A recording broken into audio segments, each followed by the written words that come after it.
بسم اللہ الرحمن الرحیم۔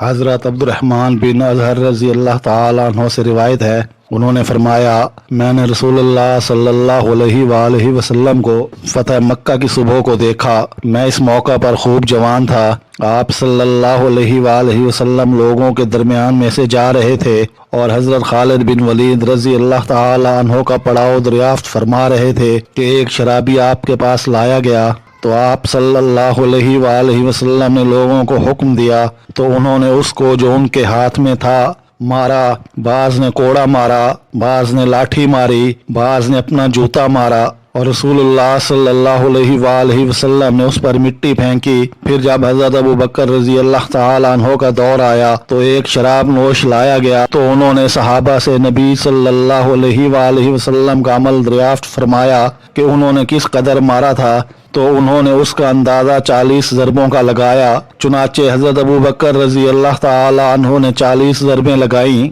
پھر جب حضرت عمر رضی اللہ تعالی عنہ کا دور آیا تو حضرت خالد بن ولید رضی اللہ تعالی عنہ نے ان کو لکھا کہ لوگ شراب پینے میں منہمک ہو گئے ہیں اور اس حد اور اس سزا کو معمولی سمجھتے ہیں۔ انہوں نے کہا صحابہ کرام آپ کے پاس ہیں، ان سے دریافت کیجئے، اور آپ کے پاس دور اول کے مہاجر صحابہ موجود تھے تو آپ نے ان سے مشورہ کیا، انہوں نے اتفاق کیا کہ ایسے لوگوں کو 80 ضربیں لگائی جائیں۔ سیدنا علی رضی اللہ تعالیٰ عنہ نے کہا تحقیق شرابی جب شراب پیتا ہے تو جھوٹ بولتا اور تہمت لگاتا ہے، سو میں سمجھتا ہوں کہ اس حد کو تہمت کی حد کی مانند کر دیا جائے۔ حضرت ابو ہریرہ رضی اللہ تعالیٰ عنہ سے روایت ہے کہ رسول اللہ صلی اللہ علیہ وآلہ وسلم نے فرمایا مومن کی بیماری اس کے لیے گناہوں کا کفارہ ہے۔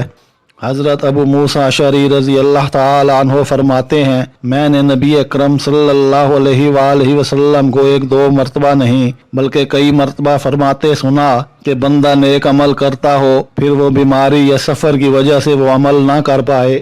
تو اس کے نامہ اعمال میں بدستور و ثواب لکھا جاتا رہے گا جو وہ حالت صحت اور اقامت میں کیا کرتا تھا۔